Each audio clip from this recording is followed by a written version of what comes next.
Good evening and welcome to Flat Earth United. This evening on our panel of excellence, we have, first of all, Mark Sargent. How are you doing, Mark? I'm doing well. How are you?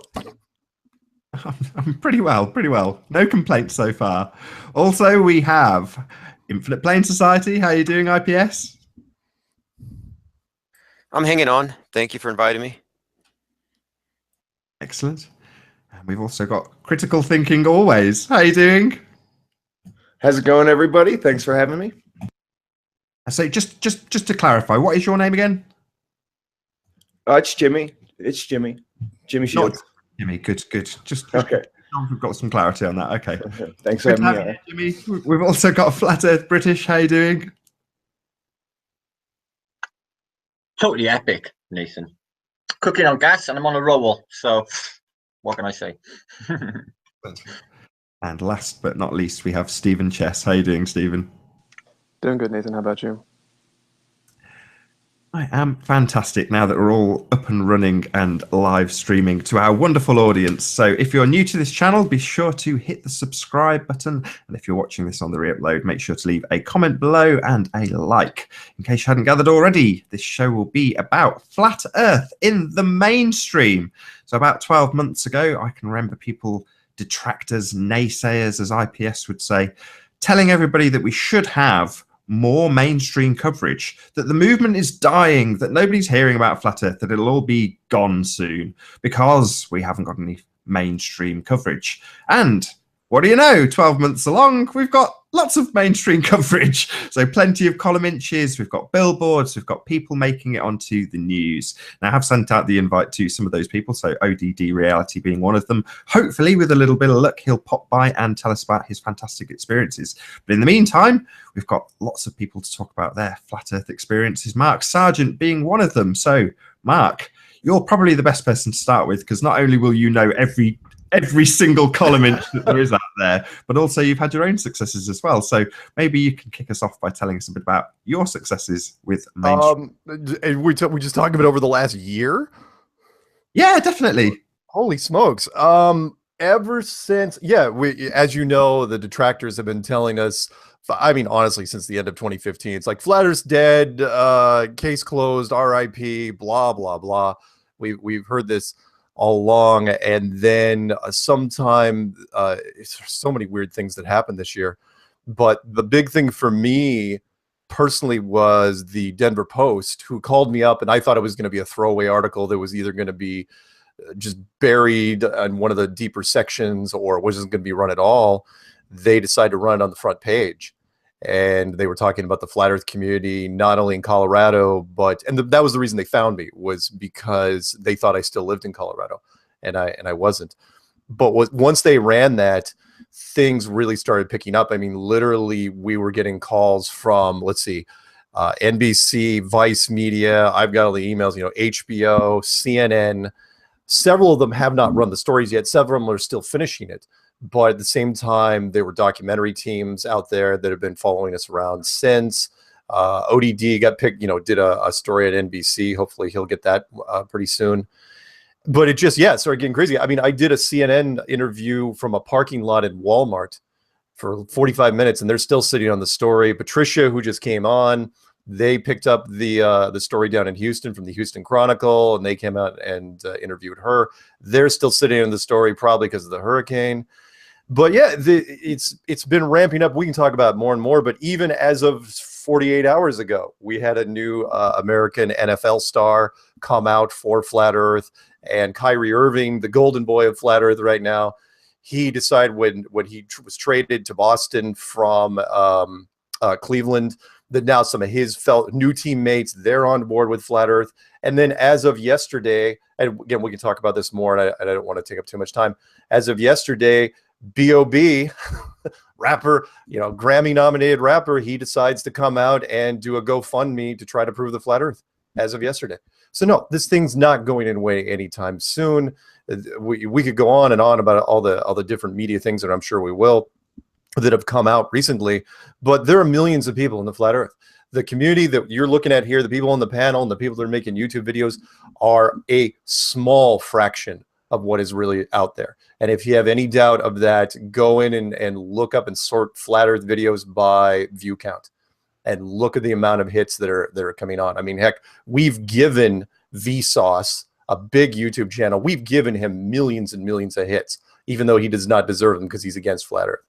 So it's been a great year for me so far. I was taken with a documentary team down to the blackout zone of the Great American Eclipse in Salem, Oregon. We spent a couple of days down there, and it was gorgeous and wonderful. And then the same documentary team followed Patricia and I when we visited NASA just recently down in Houston, Texas, and it was great. Everything's gone off without a hitch. And sorry, I don't want to get ahead of myself too much, but the same documentary team is going to be sending everyone they got down to the Raleigh, North Carolina event, the big conference coming up on November 9th. And Vice Media is also going to be covering it, and some other documentary teams, which I don't even have the details on, are going to be down there. So, and these are just the ones that we know about. I can't wait to see if the national media finally covers us in the way we should be covered, which is with respect and awe. How's that? It's my rant. It seems like they always spin it in the other direction, though, don't they? Well, they do, and they don't. It really depends. Like, I thought the Denver Post article was quite fair, and some of the others, even the local paper here up in Seattle, which covered me, they were okay. Here's my take on it. Whereas, yeah, they're not going to completely endorse it. In fact, I'd be stunned if any of them actually did. In fact, Nathan, the Star newspaper out there in the UK just ran that thing on Karen. Sorry, what? The Sun.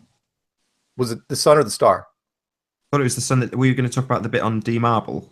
No, not the bit on D-Marble. The bit on Karen. Sorry, you go ahead. I'm correcting you unnecessarily. No, you're right. The Sun article, yeah, covered D-Marble, which was quite a ways after the fact, after he did that spirit level test on the plane. But then Karen from the Sun and Moon group, she got picked up. I'll give you a quick little story about that, where the Star had called me and they had said, and they were baiting me. They said, yeah, we heard that you're going to try to turn Flat Earth into a new religion. And I go, oh, no, we're not going down that road, nor would I ever say in any way, shape, or form that it was turning into a religion. And I was thinking of being a smartass the entire time, but I decided to just keep it cool during that phone call. But I said, after he realized I wasn't going to give him, I wasn't going to just run with it. And I could have made up a great story on it. It would have been fantastic. But instead of that, he said, is there anybody in the UK that we could talk to? And I mentioned both you and Karen from the Sun and the Moon group, and Gary, the people that are putting on the conference. And I said, these are the guys you want to talk to if you want somebody local. And so that was just picked up recently. And I know Karen hates the pictures that were used because they were staging her to make her seem as crazy as possible. But the article didn't absolutely condemn her, and I'm sorry, this is my point to you, Stephen, is that they're not, either out of laziness or the way it's meant to be, they're not bringing science against us in those articles. That's the whole point, though. They don't think that they need to, because of the way that it's structured in people's minds. You know what I mean? People already sort of have the thought that it's going to be a given that it's a globe. So to bring it up in a mainstream article would be to give us, I'll take no response from science rather than them just beating the same old drum. I will, because a lot of people will believe that same old drum. It's kind of like the weak-minded will look for any reassurance that there is out there. And so even a science like, well, it's obvious because of ships going over the horizon, and then 8 out of 10 people at home going, oh, thank God he said it. I was getting freaked out there.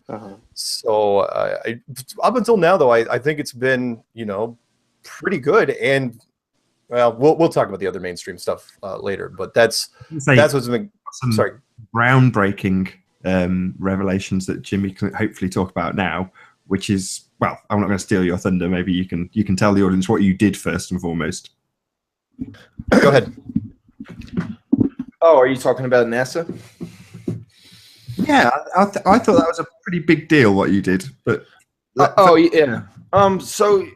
So when we contacted the Denver, the local Denver TV station, Denver 9 KUSA, it was a kind of an interesting setup. But I basically just said, they actually put it in there too.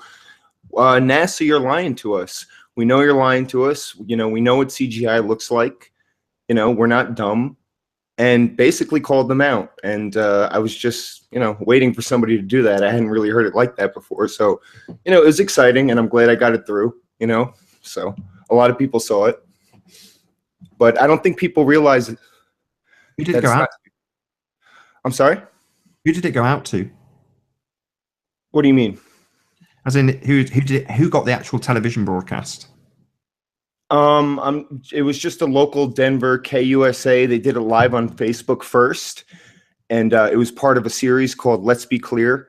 They did like a half-an-hour interview, and then we waited about 5 weeks after the eclipse. They aired it, and they put in some, they didn't put in a lot, but what they did put in was that one, a couple good parts. ODD got a couple really good parts in there. So overall, it worked out. But interestingly enough, on Facebook, when we streamed it live, the first 15 minutes got cut off, and I just find it interesting that when any of us are live streaming, if the audio isn't correct, we can correct it within a minute. Yet this a local professional TV station, can't get their act together for 15 minutes. So a big part of that interview was cut out. A lot of it was edited out. So I'm trying to get the full interview still, but I think it worked out overall. And I was glad to call out NASA because we all know that we're being shown cartoons. And I think it needs to be shown that it's not as hard to do these interviews as one might think. All it really takes is the legwork and a little bit of emails and some time. So I think we could get many, many more people out there doing the same thing, doing local interviews and more mainstream interviews. It just depends on who wants to put in the time and the legwork, I guess. Yeah, and you did a great job, and so did ODD. And I'd like to mention that the channel you were on was an NBC affiliate, and that's not small potatoes. There's lots of people that would like to be on something like that, and it does nothing but help the metrics. So good for you, and again, it's just another stepping stone for us.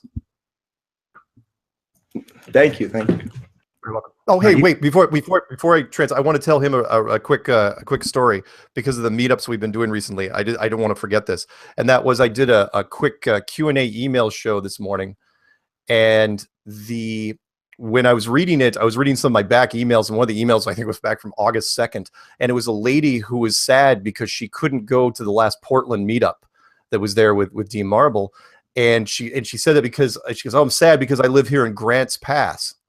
I go, Grants Pass, and I immediately noted that in the email because I literally, talk about small world or synchronicity, literally got a request from a group out there in Grants Pass, Oregon, not a big place. And they said, "Hey, can you do a promo for us?" So I literally just not even 24 hours earlier had made a promo for them. So I shot her an email and I said, "Look, there's literally a meetup in your town tomorrow night. Go," which is literally, tomorrow, 24 hours from now. She goes, "I will absolutely be there." But again, I didn't have to read her email, and I wasn't even really planning on doing an email show. And had I waited any longer, I would have missed it. So I call that it was meant to be. Just want to throw that out there. That's amazing, and it's pretty crazy. I even saw yesterday. There's 3 simultaneous meetups. They're happening. They're increasing, which is interesting. They're increasing. I think it's people are kind of coming out of their shell and working their way and kind of being a little more comfortable with coming out now that they see other people are comfortable coming out. So cheers to everybody, doing it, and thank you for helping, and thank IPS helped me initially too. So thank you all. So cheers for that. Very welcome. Anyway, I'm done with my little rant. What I liked about your cameraman that was in your room, maybe give the audience a bit of enlightenment in terms of what that was. I know, Mark, obviously you've told us a little bit about that already. Myself or IPS? I'm sorry. Oh, hi everyone. Sorry, I'm late. I just want you to explain why you had a cameraman in your house. Yes. Well, his name is Daniel Clark, and he independently contacted Mark and then myself and decided that, well, he'd already pre-decided with the group that they wanted to do a documentary about flat earthers. And of course, I said yes. Mark said yes. And that's why he ended up at my place. He's been here twice now. So for a couple of days in a row each time, separated by a couple of months. They want to do this documentary because they know there's something to this. Now, do the people that are backing the documentary, the guy who's doing the filming, director, etc., do they believe in flat Earth? Well, so far, Mark and I and others have definitely helped them not laugh at it anymore. They're probably thinking about it, but they don't disbelieve in it. They're not doing a hit piece on it. I can tell by the whole nature of this thing. It's not any way of making us look foolish or ridiculous. Let's face it, anything in mainstream, there will be people commenting on it who will try to make us look foolish and ridiculous. But that documentary, which we don't even know the title of yet, is just to present what flat earthers are like as people. And I think that's very important. My whole channel is really dedicated to the people of flat Earth.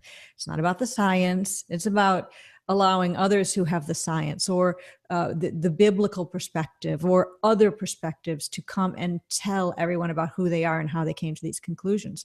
And this documentary is kind of, in a way, it has nothing to do with my show, except I'm one of the people being profiled on it. It's kind of the same thing. It's like the people of flat Earth. So anyway, that's it. And it's really exciting and I can't wait to see it. And I can't wait for them to get more people on board, and definitely at the conference coming up in November, they're going to be filming a lot of people there, unless somebody there decides to, you know, do the paparazzi. No cameras, please. I say that's a nice segue into Robbie Davidson, but I do know IPS is trying to get some words in. So yes, Robbie, as soon as we've just heard from IPS, who's been itching to get some words in. What were you trying to say? Sorry. Oh yes, about critical thinking always, about Jimmy's confrontation with KUSA 9 Denver News. We can't hear you. I think Mike's come unclipped or something. It's gone all muffled. Okay, give me a minute. No worries. Well, good timing while IPS sorts his mic out. So, how you doing, Robbie? You're on mute at the moment. There we go. Sorry about that. Good to have you here. Good to be here as well. It's been quite some time, and this is a great show to talk about flat Earth in the mainstream. And yeah, the amount of media and press requests that we're getting is unbelievable, and it's going to be amazing to see so many different countries represented. We've got the Sydney Herald flying in from Australia. We've got German press. We've got India. We've got quite a few different countries. We have 2 documentaries going to be shot. I think Patricia and Mark were mentioning with the documentary crew that's following around and it's been with them. They're going to be there shooting, and another one as well. And yeah, we're really excited. Like I said, this is not going anywhere as far as dying or slowing down. I mean, it's just absolutely amping up, and it's exciting to be a part of it. And it's awesome to be here with all of you on the panel. I mean, you've mentioned about Australia and a few other countries. I mean, have you got any big American names that you can drop in there that you know that are coming? Oh, as far as like media, like, I mean, Mark had mentioned as well, like Vice, BuzzFeed, quite a few like social media type news agencies. As far as anything big, as far as like CNN or ABC, there hasn't been anything that's come up of yet. But again, we're holding spots available if there is a big network, news that does want to cover it. And personally, I'm fine with the fact of even whatever angle or whatever bias they're coming with, because I think there's going to be such incredible presenters, such as Mark and Jaron and Bob Nodell, and just a list that if they're there for the weekend, there's going to be something that catches their eye. There's going to be something there that catches their ear. And I mean, you cannot dismiss this as just, a bunch of crazy people. You can't dismiss this as just everyone has IQs lower than their shoe size. This is something that I think the media and the press, and as far as my discussions are, They're starting, like, Patricia was mentioning that the documentary crew at the beginning, they might have gone into it one way, but now they're like, well, I can't just dismiss it this way. And that's what I'm getting from talking to the press. Now, I know that they're not the, executive editors, they're not the senior editors, of these articles, but the journalists, the reporters, they're generally curious because, again, 2017 has been incredible. The explosion, sports stars. And, at the beginning, it's fringe. At the beginning, it's kind of crazy. It's like, what? It's 2017. There's people that believe that the earth is flat. But after a while, you can't deny it to the fact that you're wondering, wait a minute, something else must be going on here. So I think a lot of people are coming to the conference. A lot of people have been in contact with me because they're generally, interested in going, wait a minute, there has to be something going on. I mean, when you have all these people all over the world, all different beliefs, all different backgrounds, you can't just say, oh, it's just religious. You can't just say, oh, it's scientific. You can't just say it's conspiratorial. You've got all three of these things coming together, and you've got all these different backgrounds and beliefs and age groups. It's exciting because, like I said, I don't think the world's ever seen something bring so many people together under one common, cause in questioning the world and getting the answers that we're all asking. I mean, on a personal level, though, if you did have whoever, Washington Post for the sake of argument, comes along and they make a scathing article about flat Earth, and I'm going to ask Stephen to chime in, hopefully, on this note, because he's been a little bit negative about the press attention. But would it make you feel bad personally if you had a scathing review that was non-science based, ignoring all the main points and just ridiculing it based on the fact that they probably hadn't been for the sake of argument? How would you feel about that? Well, I mean, the event itself isn't for their purpose. I mean, I think that's a nice benefit, is that they're there, that they're able to see the presentations. But the conference is so much more. I explained to people that the conference isn't just about those 2 days. It's about what happens afterwards. And I think bringing the community together, I think even just with people on the panel right now, coming together, meeting for the first time. I mean, for example, Globebusters, all three of them, especially Jaron and Bob, they've been doing a show and just an incredible job, for 2 years. They haven't even met yet in person. So I think that's going to be really exciting, the fact that they're going to be able to meet. A lot of these people are going to come together, the community, the friendships, and just what it does going forward. I think there's going to be a huge shift after the conference going forward of all the friendships, people networking, people wanting to do experiments with one another. I think there's going to be a lot of beautiful things that are going to happen. So what I say is the conference itself isn't for the media. They're invited. And what I think is, because people are bringing their A game, they're bringing good presentations. And I think, for us, when we're looking at it, we're going to say, that's a great job. For example, when ODD puts out a video, who sits there, looks at it, goes, yeah, that was horrible, man. He could have done so much better. No, they're like, that's really well, put together piece, or a put together, video. So I'm not worried at all. What I guess I would be concerned with is if the media did a scathing report on me as an event organizer. I mean, maybe that would be upsetting, because I mean, I would learn to improve and do better, for 2018. But I'm not concerned at all about flat Earth content. I laughed at this, right? So if they say, what a bunch of ridiculous morons, they believe that NASA's lying to us, and that the ISS isn't real, and that, they didn't go to the moon. I'm not going to be worried about that, because I know we don't believe they went to the moon. And if the whole world wants to laugh at us, the fact is, if they're going to take the time, look at the evidence that's put forward, they're going to see. And what I say all the time to people is, if 100 people laugh at us and one person says, wait a minute, I want to look into this.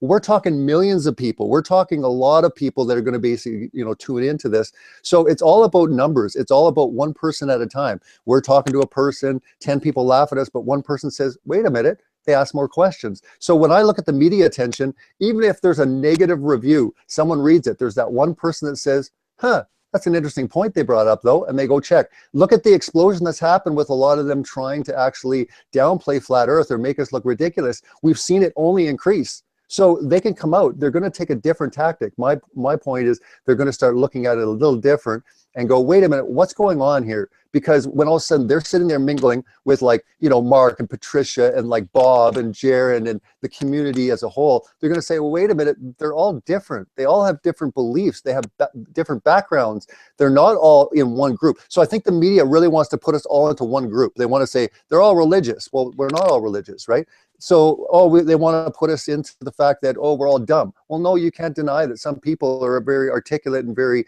intelligent when they talk about, I mean, heck, most people in flat Earth now know more about the heliocentric globe model than even globers do. I would imagine that if the media approached anyone in flat Earth right now, just off the get-go, they would probably be embarrassed because they wouldn't know the questions that a flat earther could ask them about the world. I don't think most reporters would even know, when it comes to the radius or circumference or the speed. And that's what is nice, is that we can come off not as, unintelligent. We can come off intelligent in the fact that we have studied the model. We're curious, we're asking questions, we are very skeptical. And as long as people can't give us the answers, well, we're going to demand more. And the media is just going to see more and more of these things spring up, whether it's meetups, whether it's conferences, whether it's millions of videos that are circulating right now on YouTube. This can't be stopped. This is continuing on.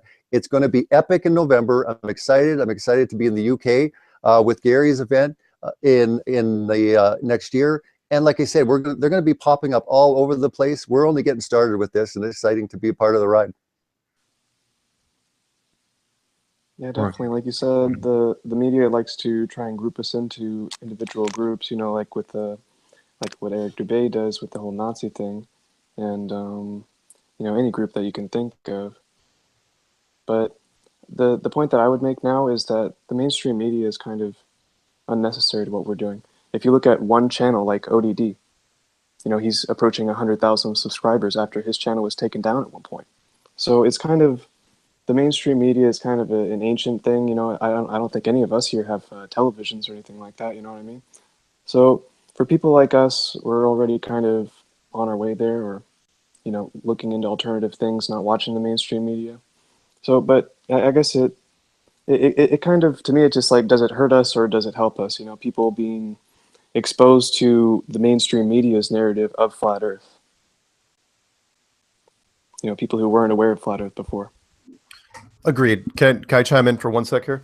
And that is, you got a good point, Stephen. At the same time, what we've done is we've created such a huge foundation of content that even if 100 different mainstream media outlets decide to trash us, which they won't. Yeah, a lot of them will. The sports industry, came after Kyrie and Shaquille O'Neal pretty heavy.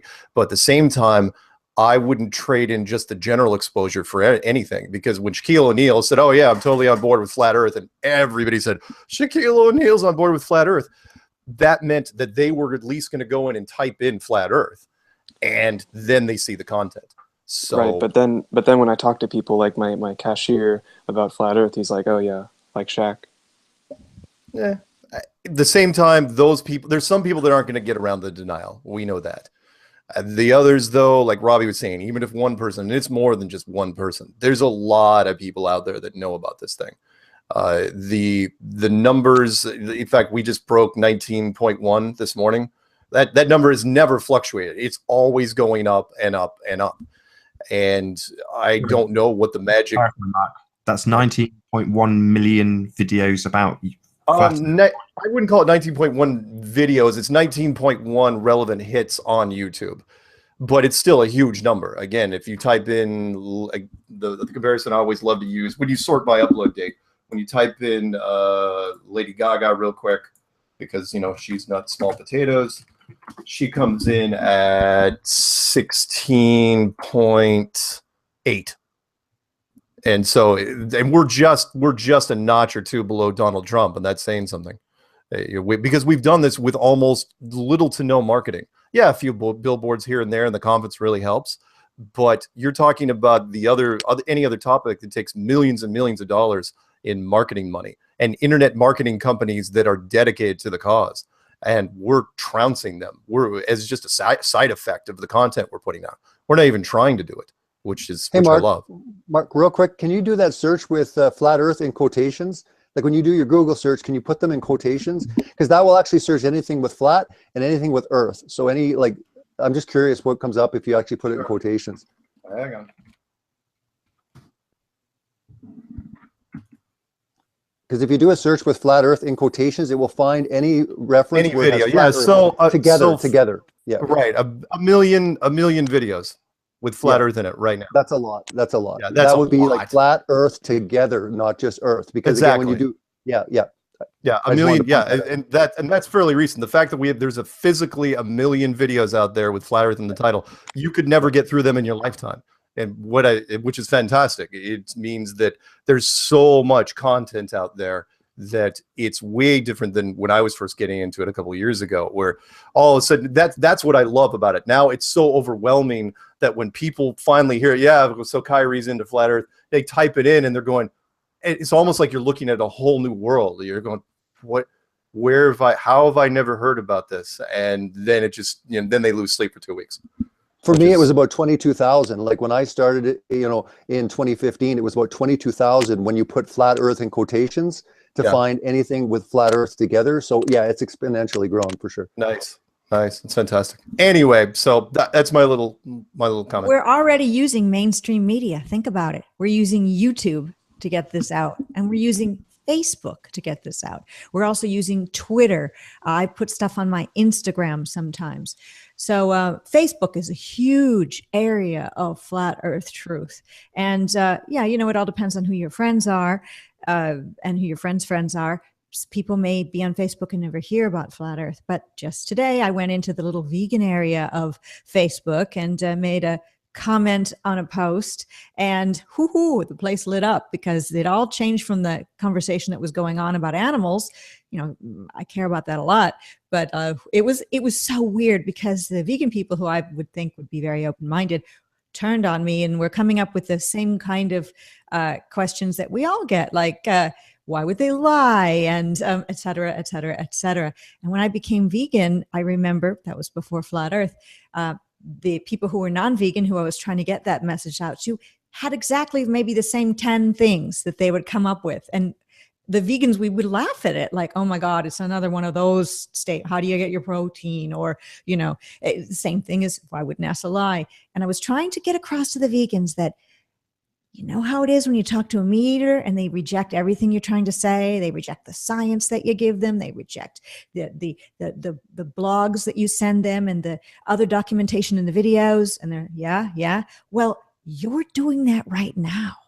And anyway, going in any world where they haven't really completely, looked at anything else except their little topic, whatever that may be, umbrella collecting, and just dropping a little bit about flat Earth, it's like you've poked a beehive and they buzz around and go crazy and wild.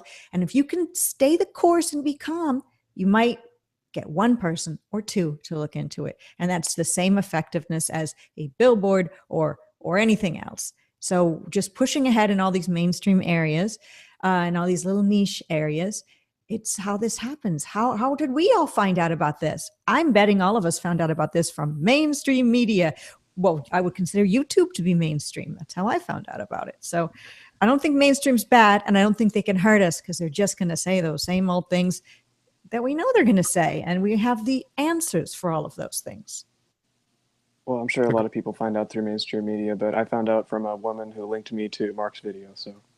Oh yeah, well, that's true too. Maybe she found out though from YouTube.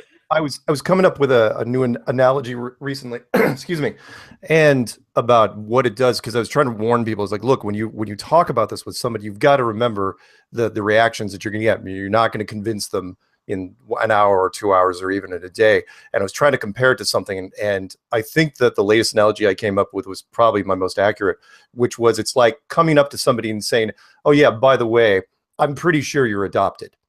Right. And, their first response is always going to be whatever. It's like, let's say they're 30 years old. It's like, no, I'm not. That's just ridiculous. I'm going, no, I think I can prove that you're adopted.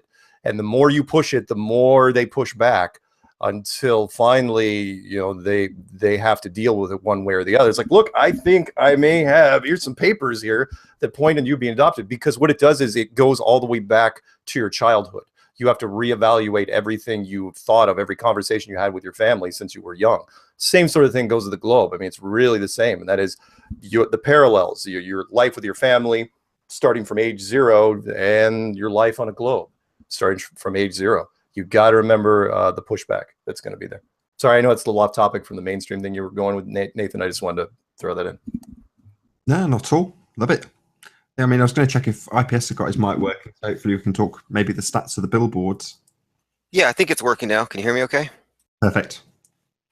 Okay, so yeah, with regards to the the billboards, to me, the idea here was just to have the conversation go into places where it never went before and bring more minds into it. That's what it's always been, just a way to trigger a response. And it just happens to be the case that billboards are one of the best mechanisms for reaching the most number of people. And it was David from Deep Inside the Rabbit Hole who let me know about this. We were talking about getting a Skyrider or maybe a blimp. We were trying to figure out what can we do to get the media involved in this. And he was the one who brought up billboards, and he told me about an experiment he did in a marketing class some 20 years ago where they actually measured it, and they said when compared to print and to radio and to TV ads, billboards outperform. And we figured, well, billboards work. We'll talk to the media, get them to do stories about it, and then even after the billboard goes down, it might as well still be up because it's still being talked about. Specifically with regards to the Research Flat Earth one, all of the billboards that mirrored that phrase were tied together in the stories covered by the Associated Press through outlets like Coast to Coast. And so even though that one billboard that went up in May or whatever was only up for 2 weeks, it's still mentioned in articles. So it still brings the narrative forward, which is there's a lot of people out there willing to put their money where their mouths are. And that's the message, I think, with the billboards is, hey, look, we're here and we're willing to put our money into this thing and our time and energy, obviously. But it made, I'm sure I saw YouTube clips of it making it onto TV news where they had people in front of it, obviously ridiculing it, but by the same token saying, had you considered it? So, I mean, am I imagining that? It's been one of those days, I've got to admit. Yeah, I think so. I think the bigger point is that when it comes to memes or ideas, they don't ask your permission to get into your head. And so if you're confronted with the topic, Research Flat Earth, now that idea has a new context in which to take a residence in your head until later you confront it again. So this is a nice way of being the first contact is them realizing, okay, it's still there, it exists.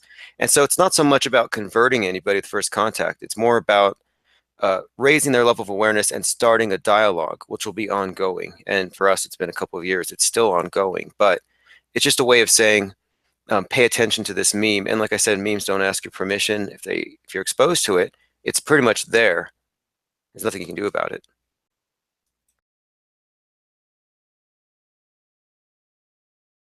Stone silence for dramatic effect. Martin, you've not said very much. You went on the radio, didn't you? Yeah, but I'm not too contemporary, am I, Nathan? So I'm a bit of a minefield, and they realise this. So, yeah, but I'd all sorts contact me. In the beginning, I'd Channel 4 get onto me. The producer, and I thought, no, this is somebody in the Flat Earth community winding me up. So I gave the Channel 4 studio a ring and asked, could I speak to the executive producer, please?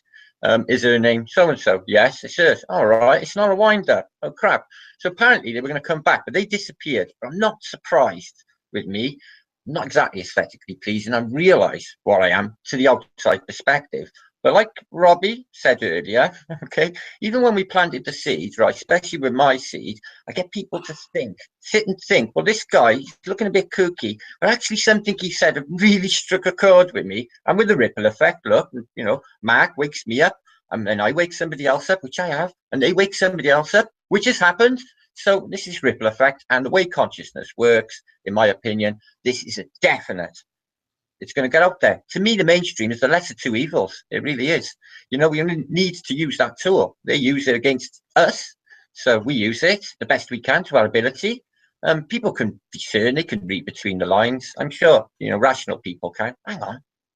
You know, these are not really people. Maybe triggered memories for IPS, because I remember maybe 6 months ago him saying about seizing mics and using the tool that is the mainstream media. And I think Stephen said it, that none of us have probably got TVs. So you're kind of sort of talking in the dark because we want to use a tool that we don't actually watch, which is interesting. But by the same token, we realize the potential and the power of that tool, which is to say that it's linked into the mass connected sheeple. But there we go. You know, it's one of those. It's a double-edged sword, especially when they have control of the edits and want to ridicule us, which is unfortunate, really, because well, no one wants to be ridiculed. I know. Going on from I got ridiculed. No, I was called on that Boston radio show. It was a WEMF radio. It was a comedy show. I was there to be ridiculed. I got ripped to pieces by 5 what's called dark comedy. Apparently, it's a genre of comedy without humour. So they were just really bad to me. But I come off okay. I survived just about. But it, you know, leading me down avenues I didn't really want to go down. But the last interview, I blasted them for 2 hours, red pilled them, and never give them a chance. I thought, I'm not wasting this opportunity. I will spill everything that I know in the best way I can. You know, oratory. I've done okay, but you know, with me, it's difficult with them. I know what they think. I'm not stupid, but I think it's a definite necessity. And you know, when this goes the way we think or know, because of our intent is already set, and it will go that way, they're all going to be, you know, in the conferences. Really, after that, Robbie, like you said, that's going to be it. That attention on that, people wondering, like, you know, conferences and conventions, and really, that is the key. And that's just the beginning to me. All the last 3 years are just a precursor to me. I think that then that will be the beginning. I think then there's the exciting growth. I can just see it in my mind's eye. It's a definite. That's the way that's the way Flat Earth British interprets it anyway. Okay. Let's just go on from a point that Robbie made, which is that I think all of us are probably in the same, well, I'm going to assume this, that we're all in the same vein, which is that your hard work and your graft, like in this case, this video would be an example of that, but in your case, far more grandiose with your conference. But that's your hard work, and that's the thing that you really don't want to have ridiculed, even if they're ridiculing the notions that, to all of us on this panel at least, it's obvious. You know, the world is obviously flat, and you know, you can Mickey out. And I already know that it's going to be a success, Nathan, just because people that are coming are just happy to be there with over 500 flat earthers themselves. For so long, they've been ridiculed, they've been beat down, they've been ostracized, they've been fired, they've been, you know, divided with their family. This is going to be a time of healing. This is going to be a time of community. So already it's a success. Even before it happens, it's a success. If people get together in a room, anything is over and beyond. Anything that I do that add the professionality to it, that the media, the world looks at and goes, whoa, like these guys are getting to a point of real seriousness. These guys aren't just a bunch of kooks meeting in a back alley. They're not just meeting in a bar. And I'm not discounting, you know, the meetups and stuff. I think the meetups are completely, absolutely phenomenal what's going on. Everywhere, they're all happening. This is just going to escalate. This is just going to completely amplify after the conference, because for one, a lot of people are sitting back that I know personally. They're like, you know what, this year I'm just going to sit back and I'm going to watch and I'm going to see how it goes. I'm like, that's fine.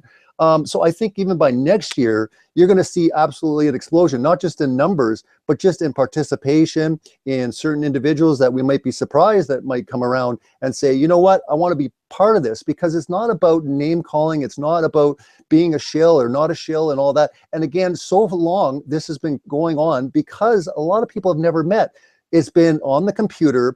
What will happen when the conference happens in November and then continuing on into April and beyond, when it comes to these big conventions, conferences, is that people will start understanding that, wait a minute, not everyone can be a shill. Wait a minute, how is it going to be a bad thing to include someone in where all of a sudden everyone is doing their own thing? Everyone brings something to the table. No, we don't all agree. And that's the beautiful thing about this, is we're not all coming together. And that's where the media is puzzled, because they're like, well, is there one leader to this? No.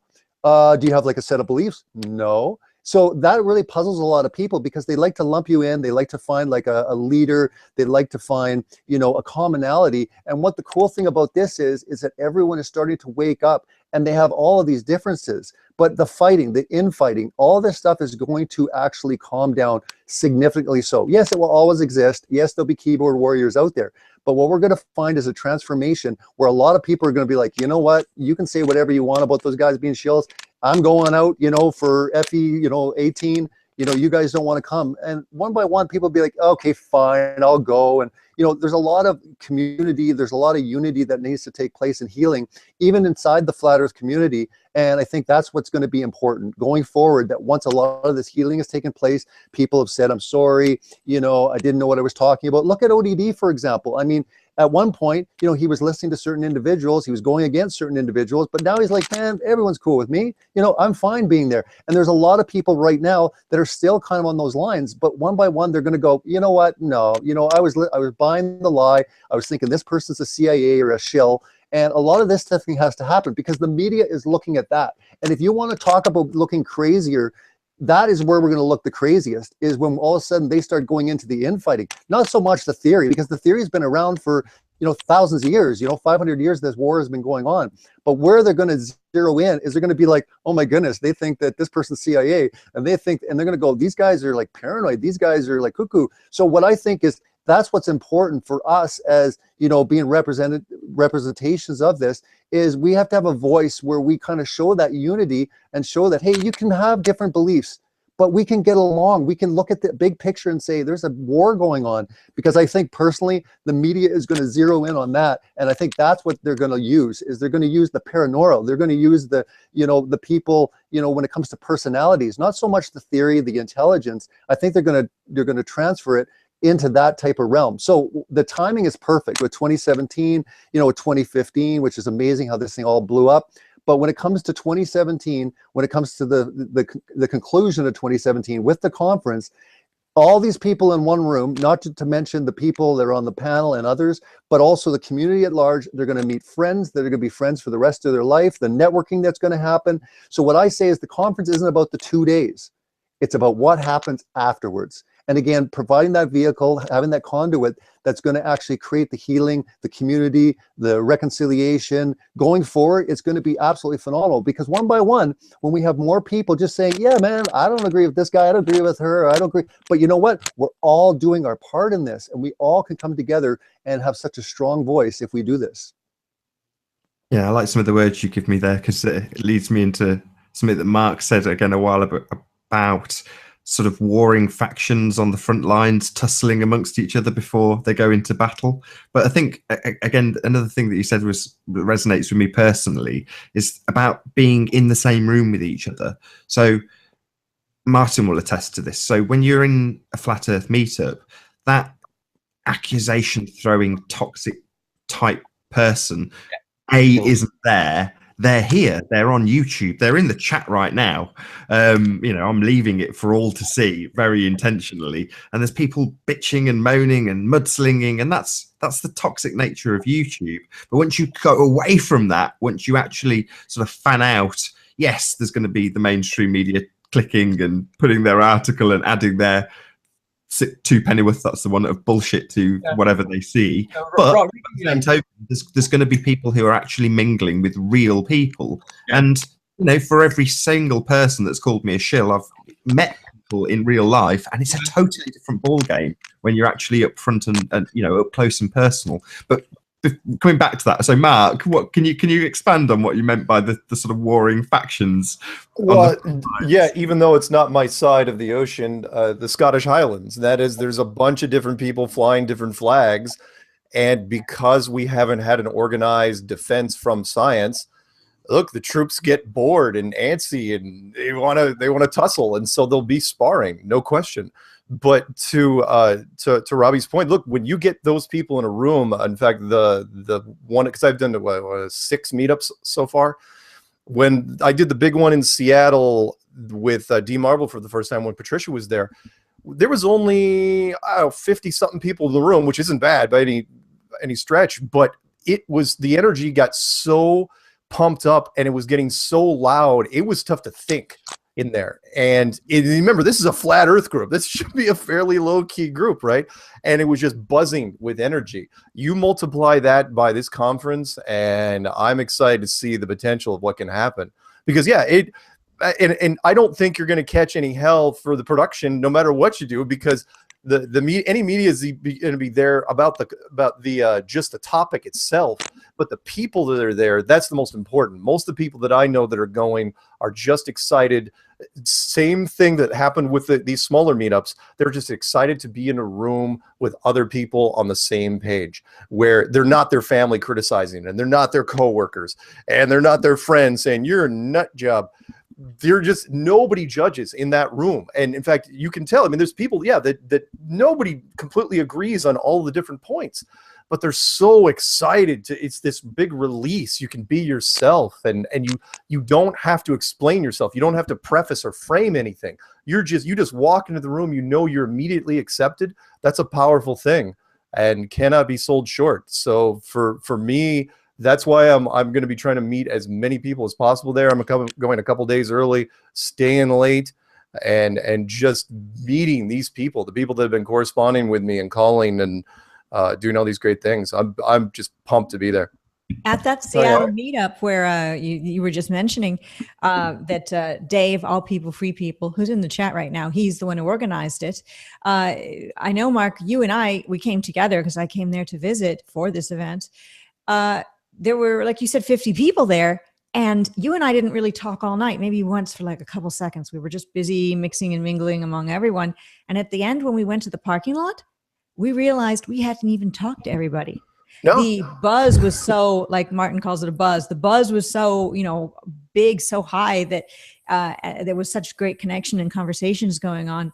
It almost was like the best party you ever went to. But then in the end, you regret talking to the person who threw the party. I mean, it's just you couldn't get everybody. You couldn't tell. And what's it going to be like at FEIC? I mean, events after after about 2 days away from Flat Earthers, back into the Matrix, I started to get like grieving again. I was like, oh, Flat Earthers. Yeah. We not only did the restaurant have to throw us out when Patricia was there, and the cleaning crew had already come through and the chairs were up on the tables. They had to throw us out. There were still 20 people in the parking lot. And as Patricia mentioned, we get out to the parking lot and there's people in the parking lot I had not met. I'm going, it wasn't that big a room. How did I not meet you and you and you? Because time flies. And then we pulled out of there, I think a little after 11, and there were still 20 people in that lot that weren't going to leave. It was sort of like I mean, honestly, for the conference, there's going to be people who aren't going to sleep for a couple days. They're just going to be, I almost guarantee I'm not going to sleep the night before. I won't be able to sleep the night before. I was joking around because I have a bunch of crew helping me with setup, the night before, but I'm like, how in the world am I going to be able to sleep when I'm putting on this huge thing the next morning? I'll be up all nighter, coffee. But the funny thing is, you mentioned, you'll be there early. There's a lot of people coming early. So I'm going to be the first one there. I think I get in on Tuesday, and I think I leave Monday. So I'm right through. I'll be the first one there and the first one to leave. So I mean, I want to meet so many people, and the emails that are coming in, the excitement, all around, like I said, being able to provide all the different vantage points, because again, there's going to be good scientific, evidence put forward. There's going to be the connecting the dots, the conspiracy kind of angles there. And there's also going to be the religious. So again, all three components, which I think are really important, because again, it represents all three major kind of ideas coming to this. You can come to it conspiratorially. I mean, Flat Earth Clues was one of the huge things for so many people because it connected all the dots. Wait a minute, they're covering this up. Why are they covering this up? Why is there a treaty? And then again, the scientific, going out there and applying the scientific method and people wanting to do the experiments, but then also the Bible, also the religious, that type of component. There's a huge amount of people that are intrigued in that. So that's what I find really brilliant about this, is it's bringing all these people together with all these different mindsets. And no, I won't be able to sleep. Like, I don't know if I'll be able to sleep for 2 days, to tell you the truth. I mean, it's just going to be like you talked about, that buzz, that party. It's going to be one huge party because there's a whack of people coming, just to hang out with everyone after the conference that can't get into the conference. So, right. Think about another 200 people on top of those numbers. So Raleigh, North Carolina doesn't know what's about to hit them. I mean, it's going to be interesting. And not to mention the massive billboard. You were talking about billboards before with IPS, the massive one that's going up right by the conference center, a month before. I mean, it goes up here in, I think, about 2-3 weeks, and it goes on right till the Monday after the conference, but it's right by the interstate, close to the conference. And the kickoff that David Weiss has planned deep inside the rabbit hole to kick off the conference the night before is absolutely fantastic. I'll let him, talk about it. It's his idea, it's his baby, but we're all for it. And it's going to be a huge way to kick off Flat Earth International Conference 2017. And I mean, being able to get the media involved with this, like I said, I don't think anyone's done something this grand before. And again, all credit goes to David Weiss, especially on this idea to kick off the conference in November. It'd be nice when you're actually in person to not have people asking you if you're a CIA shill, because it's not going to happen. You're not going to have people frisking you for your wallet to see if you've got some police identity in there. Or there's some guy who says he's coming to the conference. Oh, I'm sorry, Nathan. There's some guy coming to the conference. He says he's bringing a fingerprint machine to get the fingerprints of you shills to prove your shills. I'm like, okay, let me know when you set that up. Well, that's interesting too, because we're actually going to have, like, for security, we actually have some veteran senior police as as security. So I guess if they have a fingerprint machine, I guess the police can verify that's indeed true. So Yeah. there's a lot of people saying they're going to do things like they're going to come and crash it. You know, all I want to say is everyone's going to be safe there. We have security. I'm making sure that all the provisions that I can think of are taken care of. I'm looking at every level of detail. I want this to be a really strong representation, not just for the community and the people that are participating in giving the presentations, but also for the world at large. When they see this, they look at it and say, you know what, we can say whatever we want. You know, that was one thing. One time I did a video with the Controversy 7, Emmanuel, that also will be coming to the conference. And we put together this production. And it was funny. There was a bunch of guys, I think it was right by the Flat Earth Awards, the first time you guys did it. They had their own shill awards. But what was funny is they came across this video and they were looking at all these shills and they said, well, yeah, these guys are shills, but whoa, wow.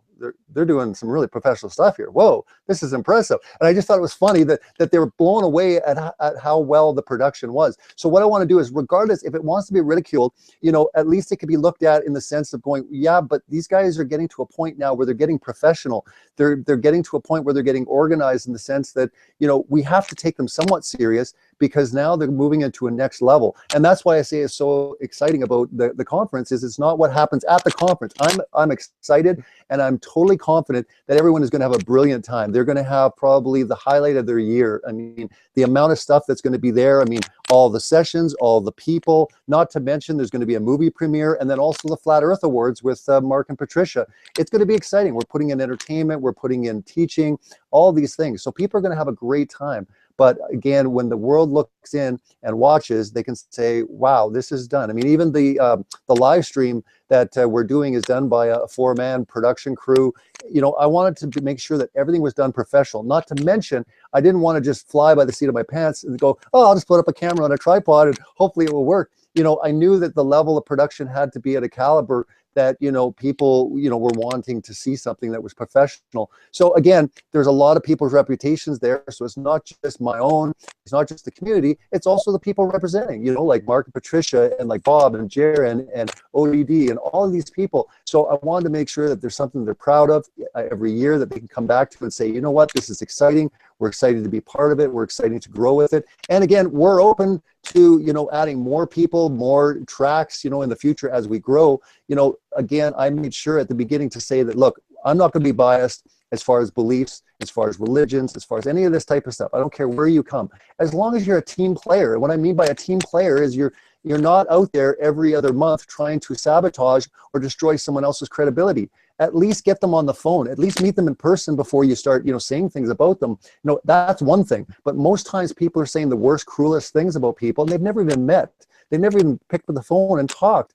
So what I say is that to me is important. And I'm watching the community, I'm watching people, and I'm just saying that to me is the biggest thing. As long as you're kind of a team player and you don't have to get along with everyone, you don't even have to agree with everyone. But as long as you're not going out of your way to try to destroy them and call them names and be hurtful, to me, that is how FEIC is going to continue to grow. And we're going to bring in all sorts of people. So anyone listening that thinks that, oh, it's just a bunch of these people, pretty soon when all of a sudden there's 50 people, I mean, you can't say they're all shills. So one by one, more and more people are going to be included that haven't been included this year. So I just want to let people know that, that is important to me.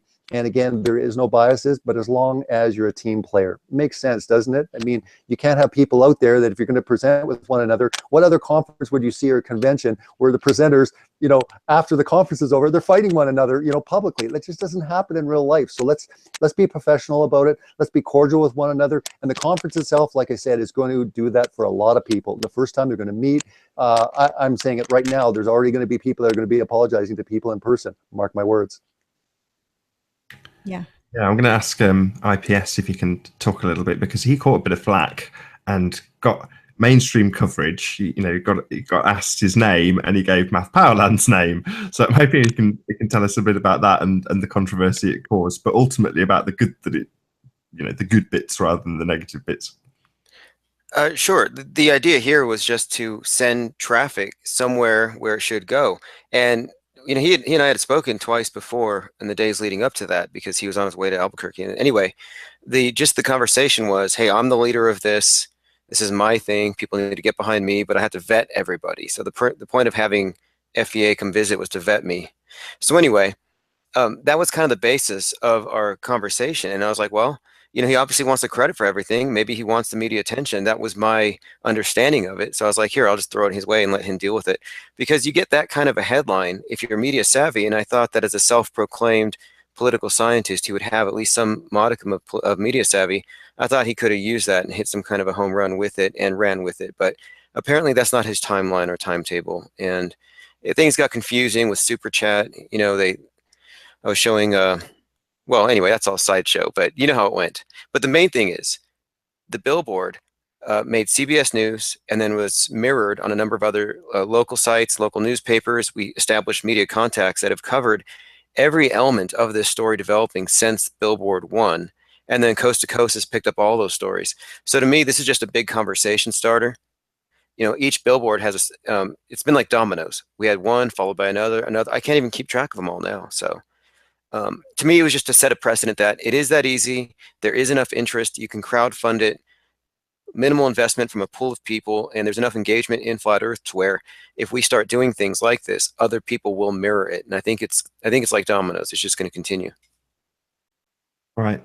I mean, you've got the rather toxic chat currently up on screen in the behind the scenes feed on OBS, and you're getting the kind of toxicity that I'm describing goes away when you meet people in person. But just so we can I don't know how can I phrase this, so we can explain what we're getting away from. Can you give us a brief insight to what's going on in the chat room? Because I've been watching it. I mean, I don't know if it's a laugh or cry sometimes, but there we go. No, it's a fascinating phenomenon. And I think the cause of it is this. In real life, if you brush against somebody who rubs you the wrong way in a grocery store or at school or your job, you don't have to talk anymore. You can avoid each other.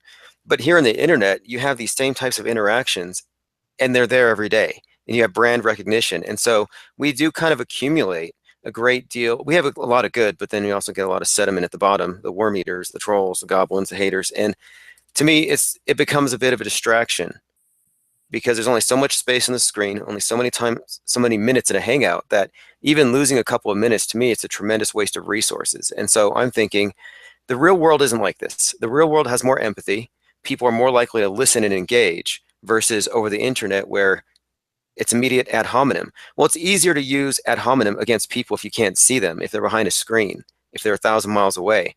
And so I'm thinking, if we get this in the street, we'll humanize it, we'll tap into the empathy. There's more communicated in the meta communication, tone of voice, facial expressions, and gestures than just text on a screen. So I kind of think it's the natural progression, and I see all these spontaneously organized meetups as an indication that this thing actually has broken out of the ivory tower, and now it is something that people are engaging with in their daily lives. I see people all the time, they're telling me, hey, I'm flat smacking people every day, and it's just so casual, and that's how I am. To me, it's like, Earth is flat, duh. What do we do next? I'm sort of nonchalant at this point. Authentic intent along, and unfortunately he's not able to make the show, but he's one of those that goes out flat smacking. his local fair, literally introducing people to flat Earth, and he's got a load of flack over it as well. You know, he was criticised initially for the age of the people that he was approaching, but you just think, who cares?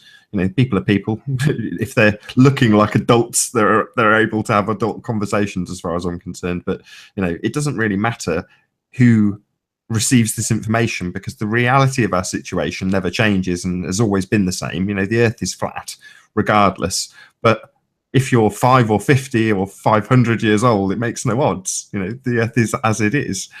We've been deceived. That's pretty crucial.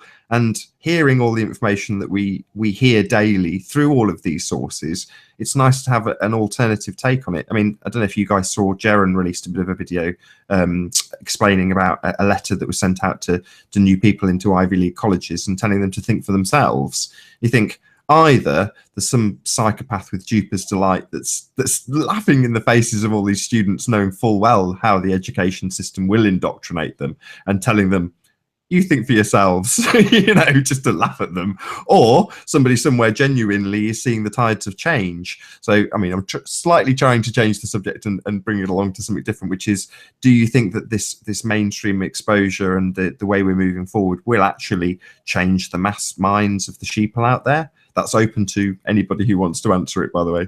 Well, I'll just answer very briefly. I hope the mass minds won't get infected by all the toxicness that's in flat earth. I hope they take the good and the truth from it and won't start calling each other, each neighbor transgender or shill or CIA agent. I hope that isn't what they get from flat earth. I hope what they get is that their world is not the shape that they've been told. They've been lied to, and this is a tragedy and something must be done. And talking about it is the first step along the path to overthrowing all of this evil that's happening. So that's the number one thing I hope, that the people that don't know about it yet won't become children fighting on a kindergarten playground, like many of us in Flat Earth have become, and many who are in the chat right now. I don't think it will, just because, or I don't think they'll dive into that right away, just because the topic, similar to the thing that you and I were chatting about this morning, Patricia, the guy that was rating YouTube pages. When he saw his first Flat Earth page, it struck him so sideways to the head that he wasn't sure how to even, the topic was throwing him. He could not rate the page. Yeah, because it was my page. It was your backstory. Nathan sent me a live YouTube video that was going on where there's a guy who's a YouTube content creator, and he creates content that's based on how to make, one of the things he does. He's a tech guy, how to make your channel better. And I sent him a $33 funny for flat earthers, but not for anyone else or conspiracy people, super chat so that he could rate my page. Other people were doing the same, like putting their name and saying, hey, look at my page and tell me what I could do to be a better YouTuber. He looked at my page, which says flat earth and other hot potatoes across the top, and said, his first comment was, I don't really understand what this is about. Exactly. And he kept saying that. He wasn't, we're talking about a guy that's flat earth. I'm like, yeah, it's in the title. This is a guy that's probably seen 1,000 or more, or rated 1,000 or more YouTube pages. He's been slightly flat smacked today. Just a little. Yeah, because he just didn't know what to do. And I'd like to throw that, multiply that by the interviews that I've done. 90%, at least 95% of the interviews I've done, the people on the other side of the microphone don't know what to make of it. The reason why one of the reasons we're not getting pushback, it's so new and so novel, even though it's an old theory, is that they don't know what to do with the concept, to where they're listening to you talk, and it's like, wait, it's like they're getting that surreal moment. They're going, wait, we're actually talking about this. This guy's actually, you know what? I'm just going to sit here and let it happen. Whatever's happening, I'm just going to let it happen. And that's what I think has been happening in mainstream right now. Whereas, like for example, I'm just looking at the thing. USA Today has run 2 flat Earth stories this week alone. 2 completely different flat Earth stories, because they don't know what to do with it. It's interesting. And at the same time, there's so much content on the other side that, by the time anyone digs into, and this is directed toward Patricia, by the time that they get into the darker corners of it, they've already absorbed so much. Then, at that point, it's like, okay, which camp am I for? And then they go down that path. But they've already been exposed. They've already been inoculated, for lack of a better term. On this particular channel, as they were doing their live stream this morning, the people in the chat who were watchers just like me, some of them were content providers, they were giving all sorts of comments when he was looking at he looked at my page and many other people's pages, but I was the only flat earth page, and their comments were all positive about my channel, positive about the pictures of my channel they were seeing, positive about my picture. They weren't saying anything like CIA shill, tranny, or any of those other things, because the real world doesn't look at things like that. And they were also positive about the numbers of views, the subscribers. It shocked them that something like Flat Earth would have that many subscribers. And the funny thing is that I have almost 12,000, which is a lot to some, but not compared to the bigger flat earth channels. And there's a ton of bigger ones. Right. And so they were shocked that even my medium-sized, maybe medium-low-sized channel had that many subs. I mean, if he would have been sent like a Jeranism, I was thinking the same thing. He would have really flipped out, like very professionally done, a normal-looking person, well-spoken, nicely set up channel, and a lot of subscribers. So we forget how hard it is. The flat earth community is actually spoiled in that regard. How hard it is to get subscribers in the YouTube world nowadays. In fact, this guy's channel, which only had, if I'm not mistaken, he's got 76,000 subscribers, but he is known as an authority on rating YouTube channels and advising people. And lots of people come in there, and it's usually under, from what I could tell, usually under 1,000 subscribers. And they're all asking, it's like, help me revamp, help me get more subscribers. What can I do? What can I do? And so when you came in again, you threw him, because it's like, initially he's like, what flat? Wait, what am I looking at? And then he noticed you had, pushing 12,000 subscribers. And he congratulated you for it, because a lot of the people that listen to his live streams would be thrilled to have 12,000 subscribers. And I'm thrilled to have 12,000 subscribers. Well, the point is it shouldn't be possible, is what I mean. I love statistics. It should not. We're talking flat Earth here. There shouldn't be channels like ODD who's going to break 6 figures, and Rob Skiba who's going to break 6 figures if he's not already there, and Eric and Jaron and I'm sorry, Controversy 7 who's already got 6 figures. There's all sorts of people that are already up there, and the numbers just keep ratcheting up. When's the last time we saw a flat earther who took a huge dive, other than having his channel wiped out entirely? For whatever reason. It's not like, that's why the producers are around, and that's why the different media companies are circling around, because they see this and going, we've gotten to the stage now to where media can't ignore it as just some passing thing. Time has actually worked in our favor now, to where, in the beginning of 2016, you're going, this is never going to hold on. Oh, no. It's 2017 now. We're coming to the end of 2017. Look what we've done. Look where we are at this point, and in just 2 years. That's really interesting you say that, because are you right? Are you right in saying that there's so many flat Earth channels out there that they all do the same pattern, like heliocentric stars? They grow fast, they burn bright, and then they pop and fizzle out. They're either wiped out by YouTube, and then they don't have the gumption. No. Usually it's just an enthusiasm level. I've run into it. Look, I'm one of the rare cases, I admit, and same with Patricia, and same with others. Like you. I mean, it takes some stamina to keep going, because when your energy levels are up so high, you want everything. Seriously, it's got this euphoric thing where you want the world to change now. I want to go tell everybody, and when it doesn't happen, you just like, oh man, and then your energy levels kind of go down. Now, you may not kill your channel, but you're not going to be putting out videos for a while, and that does happen all the time with smaller and medium range people. But remember Stars Are Souls? And yes, that was a little different though. He was stuck in an odd position, and I'm not going to speak out of turn because Patricia knows him more than I do, where he had a chance to go. He wanted to rejoin the Matrix, basically, and he knew that he couldn't do that and do Flat Earth at the same time. It just can't. And the bigger you are, I mean, honestly, I don't think I'm not trying to be a downer or anything. I don't think I could get a regular gig now if I tried. I mean, I was thinking about that. If you just search my name, it just comes up with a bunch of flat Earth stuff. Imagine if I went into, I live in Texas, an oil and gas company, and tried to apply. I mean, I have a lot of connections. I could get a really good job, even if I wasn't qualified for it due to connections. But once they, human resources or whatever looks at my name, it's flat Earth, shill, flat Earth. And they'd be like, that's just... next, please. Yeah.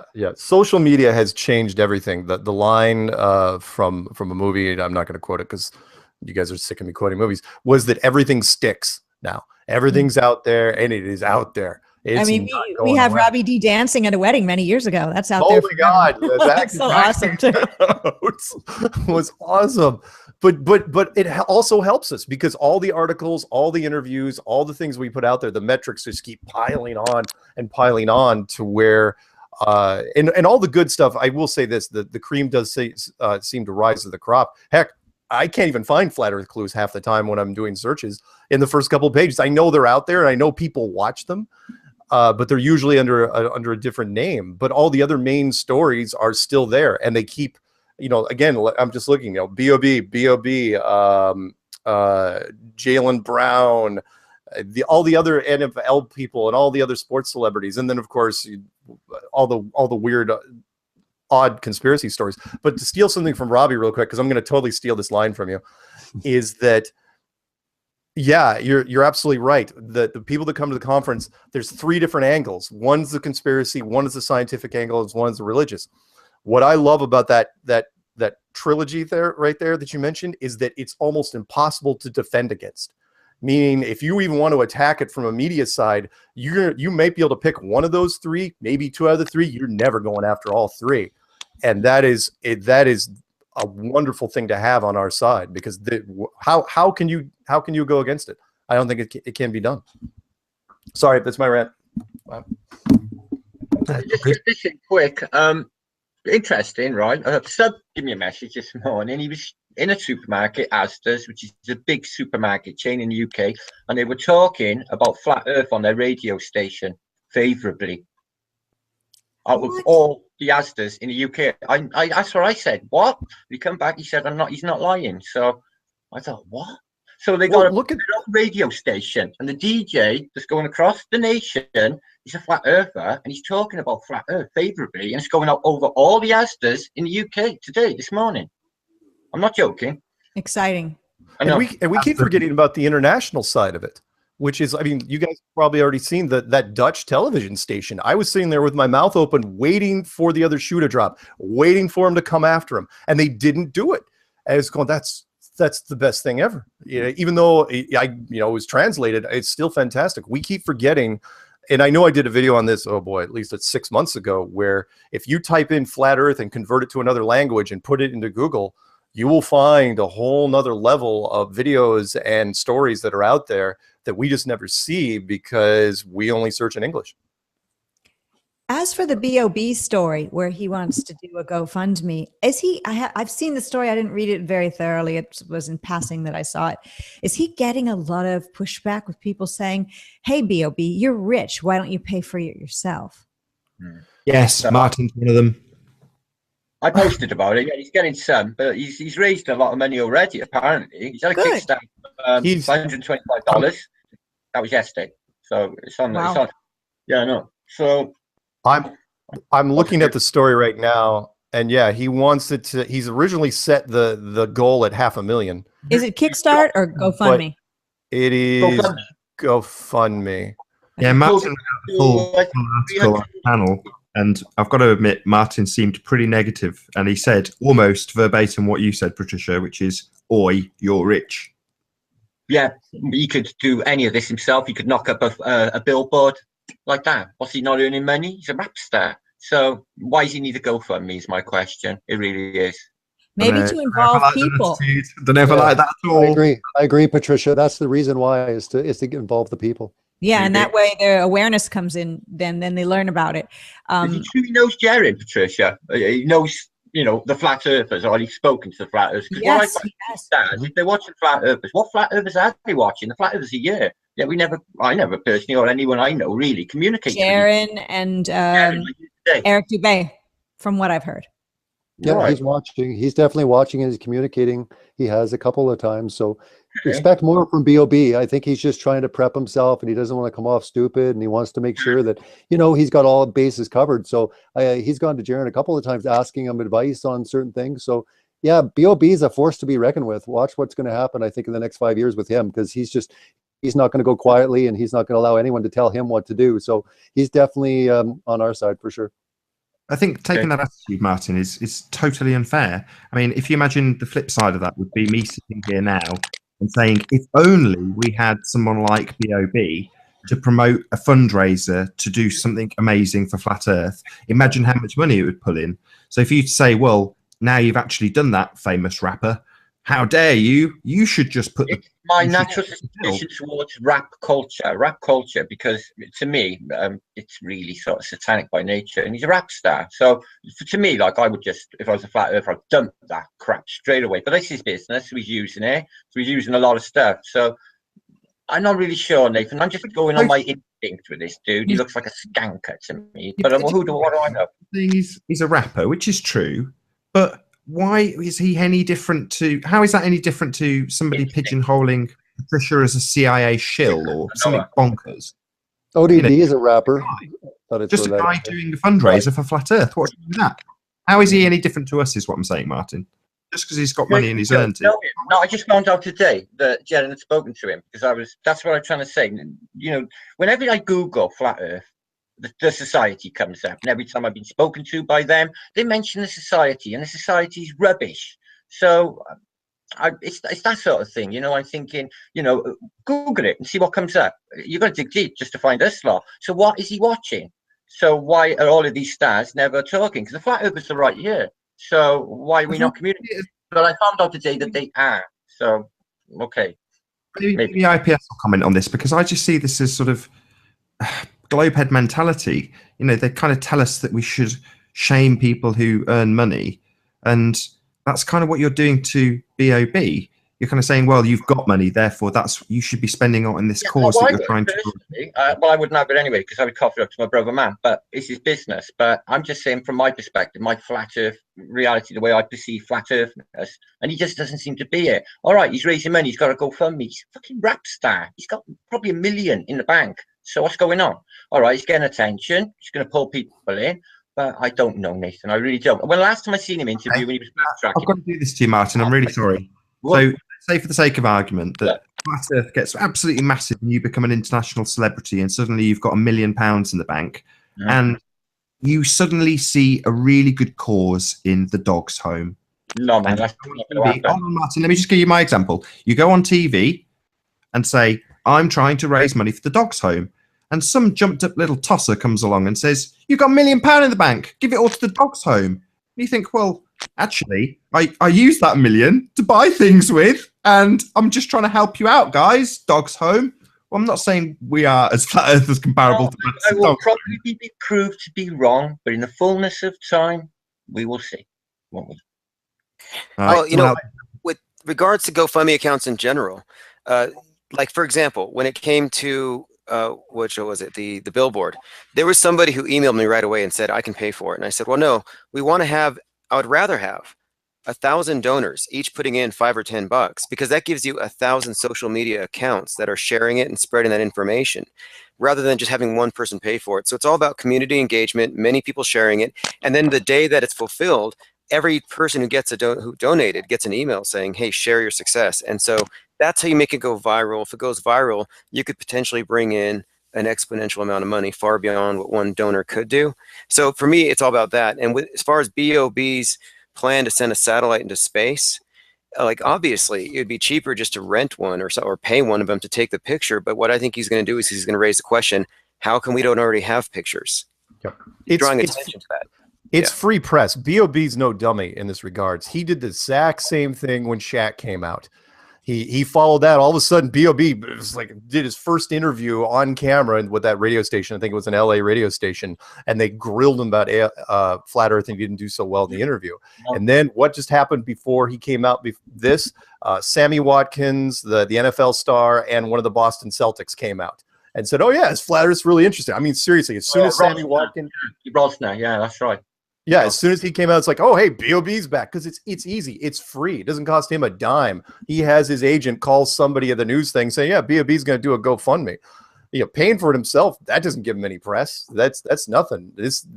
Who knows? There'll be a lot of, several hip-hop magazines have already touched on this. So it's good. I'm glad he's doing it that way. I don't know how much follow-through he'll get, but... Exactly. I mean, you're one of those statistics, Martin. So you have literally covered this story. And, so you're expanding on this, the nature of what he's done and how he's done it has been effective, and you're affecting it. So to criticize it is kind of unfair, in my opinion. It would be awesome if I could just speak to the dude and find out what he's all about, because he's outside perspective. He's not screen. It's just screen eye jealousy. You want to be BOB's friend, don't you? That's all it is. Yeah, a little bit. Martin looks just like a rock star anyway, so love. No, I'm not totally against it at all. I'm just careful, because he's a tool. He's basically in with them, isn't he? You can't deny this, can you? You can't. So suddenly, he's a flat earther. Yeah, he's allowed to do their stuff. So he can't come out too much, because otherwise he's going to lose all of his money and all of his livelihood and his next big album and everything else that happens. So he's asked for GoFundMe. He's getting publicity, and I can understand that. But you've got to understand there might be, maybe a 0.5% something else going on. I Not the always same.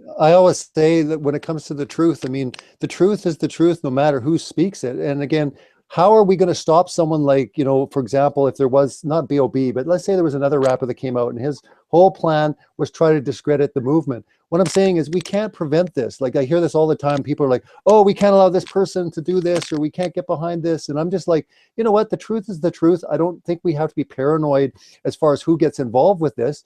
Over time, people will fizzle out. We will see the true colors of people as time moves on. So in the meantime, let's come together. Let's use our strengths. Let's, you know, look at, you know, what our weaknesses are, our strengths, and let's work together. Because what I say, I'm just not saying B.O.B. though. What I'm saying is whether it's Eric or it's Matt, all I'm saying is people get all. It's not one of us here wouldn't give forgiveness to everybody that's ever sent forgiveness, evil or hate our way. I know I would. I know I'd forgive anybody right from this moment and not even think about thought of them again. Or at all, not that I do. And I think any one of us would. Are they willing to give the same? I'm not sure. I hold grudges. Oh, I don't. You can't hold grudges. That's bad for you. I mean, while we're on the vein, because we've come off Nick Nimmin, I think his name is, the chap that critiqued Patricia Steers' Flat Earth and Other Hot Potatoes YouTube channel.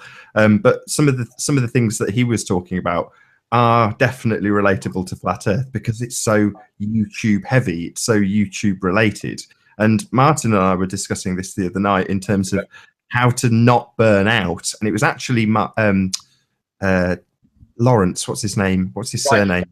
Right. Lawrence Wright, who first gave me this tip or coined this phrase about flat Earth burnout syndrome, where essentially, like the bright burning candle, you end up burning too bright and burning out too quickly. And the advice is to pace yourself, you know, don't go nuts, don't go streaming daily. I mean, you know, there's people out there that can do that, but normally they've come from arenas that do this regularly anyway. You know, some of them have come from Twitch and so on, and they're used to doing it with games. Whereas to your average Joe, I mean, don't get me wrong, I put out a few videos on YouTube for maybe 6 or 7 years before I went nuts making Flat Earth videos, went nuts in the respect of the amount of videos I made or have made.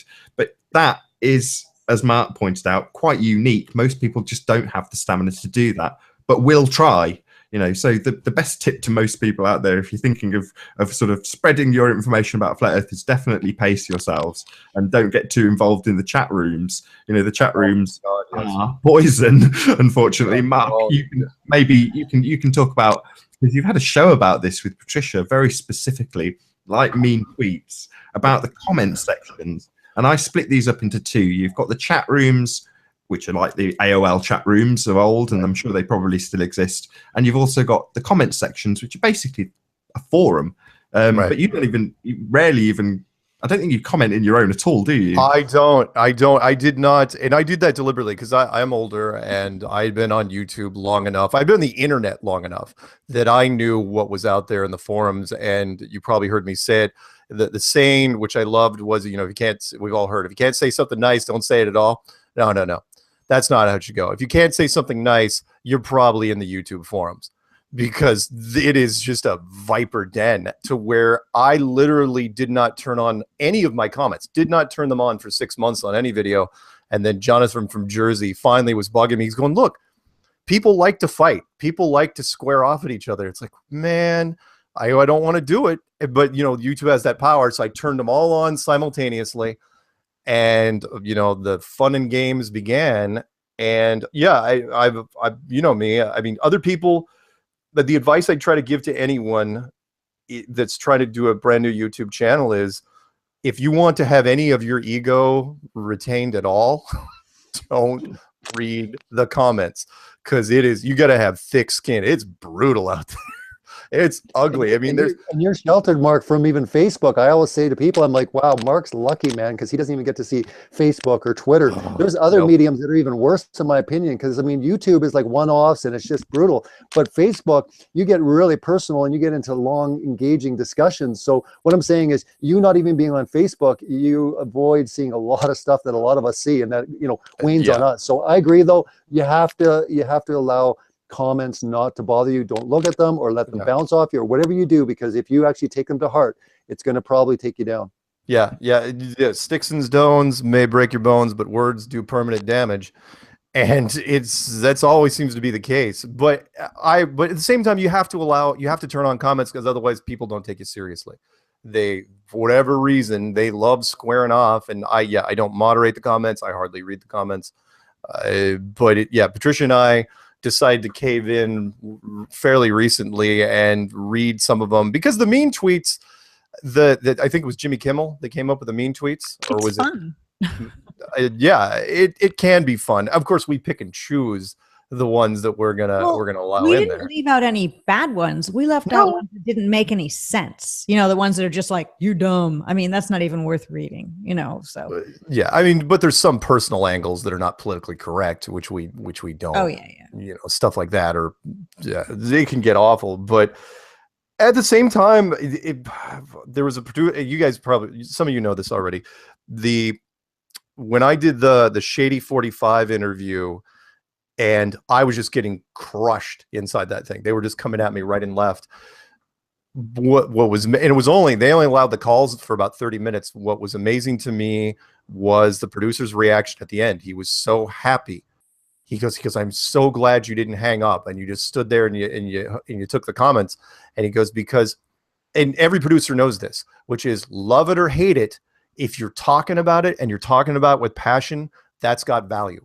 That's got that is what they want. They do not care, which is why I love some of the mainstream stories, because when they come at you, which is why I think Flat Earth, when it finally breaks open, really, really breaks open, it's gonna be fantastic, because it's so polarizing. And that is, love it or hate it, you cannot ignore it. You cannot walk away from it. It is not like any other, not even a conspiracy, any other idea. So we've had fun with it though, so far. Patricia. Yeah, we haven't done one for a while. Maybe we need to do one. Yeah, maybe we should. Sometime Hey, soon. I haven't gotten too much flack. I haven't got any emails saying you shouldn't do it. No, I've only got positive ones. Like, when are you doing another drinking show? It really isn't. By the way, it helps to have a few drinks while you're doing it, because the allegations of transgender that have hit a couple of us in this. Actually, several of us in this chat, and some who aren't in this not chat. Oh, say again. You? No, I don't think you've been called. No, I think, of course, IPS, Mark. I was just misgendered a minute ago in the chat room. Misgendered. Well, if there really was somebody who was trans in our community, who went on camera and talked, and I think that sounds crazy. Why would they hide? Why wouldn't they come out? They're not afraid to come out as a flat earther. Why would they pretend to be some other gender? It doesn't even make sense. If you're a truth seeker, you're going to be letting it all hang out there and say all the things. There's so many people there's so many people in Flat Earth who say, oh, I did this before, it wasn't that cool. I did this before, that wasn't great. I've changed. I'm a different person. Who's to say that there may not be somebody who's come out and say, yeah, at one point in my life, I had a bunch of operations and became a different sex. I'm also a flat earther. I think that the community, if it was honestly done, would be, well, some people would be against it, but I think that it would be accepted. The fact that there's rumors that many people in Flat Earth are actually secret transgenders is, why would they come out about this huge truth, but not that, which is much of a smaller truth? It absolutely makes no sense. So any trans people out there, if you're a flat earther, get on YouTube and start making videos. Beautifully though, Patricia, because that's what I was going to round out this sort of maybe advice section for people maybe thinking about doing flat earth videos, which is something that Martin hit the nail on the head when he said, keep your nose clean. And that comes back to something we talked about on the most previous group show we did, which is about credibility. And if you're going to buy into the toxic nature of YouTube, the chances are that you're going to hear a lot of bullshit stories. And if you repeat them, you sabotage your credibility. And that's important when we're in an arena that's talking about something that's so fundamental to our well-being. You know, our very nature is about the thing that we're talking about. So when we span off on these tangents about people being trannies, or I don't know, there's 101 different subjects that are similar to that you just roll your eyes and think, why would you want to jeopardize your credibility when there's such an important fundamental truth at stake? It just makes no sense to me. but people do it all day long. I mean, we've mentioned about one who shall not be named that gives IPS a load of grief. He's in our chat at the moment, and he has no credibility. Just the amount of crap that he spews. And it's true for, unfortunately, quite a few flat earthers. There's a load of, I can't remember what video I watched a while back. I think it was Wakey Wakey. I think it was the one I rebroadcast rather than just watching them. I've actually started rebroadcasting them. But Wakey Wakey was essentially pointing out that it's okay to speculate. It's actually very healthy to speculate. But the speculation and the speculation, you know what I mean? And the kind of speculation that we see directed to us personally, and this wraps up nicely with what Robbie was saying right at the beginning. It's when you are attacked personally that it makes you sigh, because it's not really anything to do with Flat Earth at all. Right. It's about an individual that's saying a message, and they want to point out where you live or what you do, or even if every single one of us had a history with the CIA, it wouldn't make any difference, as Robbie so eloquently put. The truth is the truth, no matter who says it. So who gives a damn if we were all CIA shills? Yeah. It wouldn't matter in the slightest. And also, we were talking about B.O.B. and how he has money and all of that. And having money makes you, quote, one of them. But what if there was somebody who was a millionaire who became a flat earther and wanted to be a part of it just the same as all of us here and in the live chat and who are watching this later? Are they banned from being a flat earther? Are they banned? Because they're... There is one, a millionaire. He lives, his neighbour is Elon Musk. He's got some sort of Church of the Flat Earth Firmament. And there was a guy called Rennie running it. And this guy's a multi-millionaire flat earther. And he's got some sort of, little flat earth Xanadu going on down there, where they're growing all their own food. They educate children about growing food and flat earth stuff on the weekends. Do you remember this, Rennie? Yes, I definitely do. Yeah, so this guy he worked for as his gardener. We were trying to get him to talk to him. He's a multi-millionaire. His neighbour's Elon Musk. Just saying that millionaires out there. Right. So if somebody comes out and is one, there would be no need for the community to go, oh my God, they're one of them. We don't want them here because they've got lots of money. Poor, rich, unattractive, attractive, whatever their gender is, whatever their skin color is. I think in the best possible world, we would all just say, welcome, come on in. What is it that you can do to help? I would like to amend that statement by Patricia, in that you're absolutely right. I think the Flat Earth community would accept just about everybody. No, I mean, probably 99% of the celebrity world we'd probably accept. I can only think of two exceptions. One would be, and both of them are kind of conspiracy guys. One would be Mark Dice, because he's just an idiot. And the other would be Alex Jones. He'd have to apologize for, I know that. Think of that. Yeah, if Alex Jones all of a sudden said, oh yeah, I'm totally a flat earth. But again, because they tried to set up an interview and they couldn't do it because they were scared to death. He couldn't do it without some sort of apology. Oh, I'm sorry. There is one more guy. Cool. You guys have forgotten because we haven't heard of him from him lately. Joe Rogan. Oh yeah. Right. That would be crazily amazing. He flipped. But if he flipped back, I would think there'd be an agenda and he was lying to do something bad to us, because I don't trust him. I'm still hoping for Robbie's sake that we get some sort of last minute cameo at this thing. I hope somebody is close enough on the East Coast where they send, I wouldn't mind. I know we're not going to get NDT, but it would be great if somebody convinced Bill Nye to come down, or Joe Rogan sent somebody, or Alex or sent they would send somebody last minute to try to see what they could do. Honestly, I'd love for Mark Dice to show up. If anyone was sent down, they'd have to assess some of the material that's out there to know what they're up against. Well, you'd think so, but it does. Sometimes it doesn't happen. Look at oh boy, who is it? What was his name? A ton of interviews you've done, and they didn't even know Flat Earth was even a real thing, and they agreed to do an interview with you. I mean, how crazy is that? At least you'd inform yourself. Neil deGrasse Tyson was to turn up on one of these shows. You're telling me that he wouldn't know that he was going to get tore a new asshole by a flat earther? I don't think even Robbie could guarantee NDT's safety if he showed up at that thing. It would. I'm sorry, but unfortunately, we have painted him into being such a villain that I don't know if, I mean, he'd feel the energy if he walked in. People I just think he's a victim, not a villain. So is Bill Nye and all these other people. I don't really think that they know.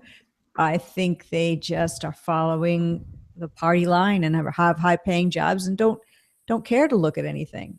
I agree. If Neil walked in, seriously, it might as well be a normal person walking into a Coliseum of vampires.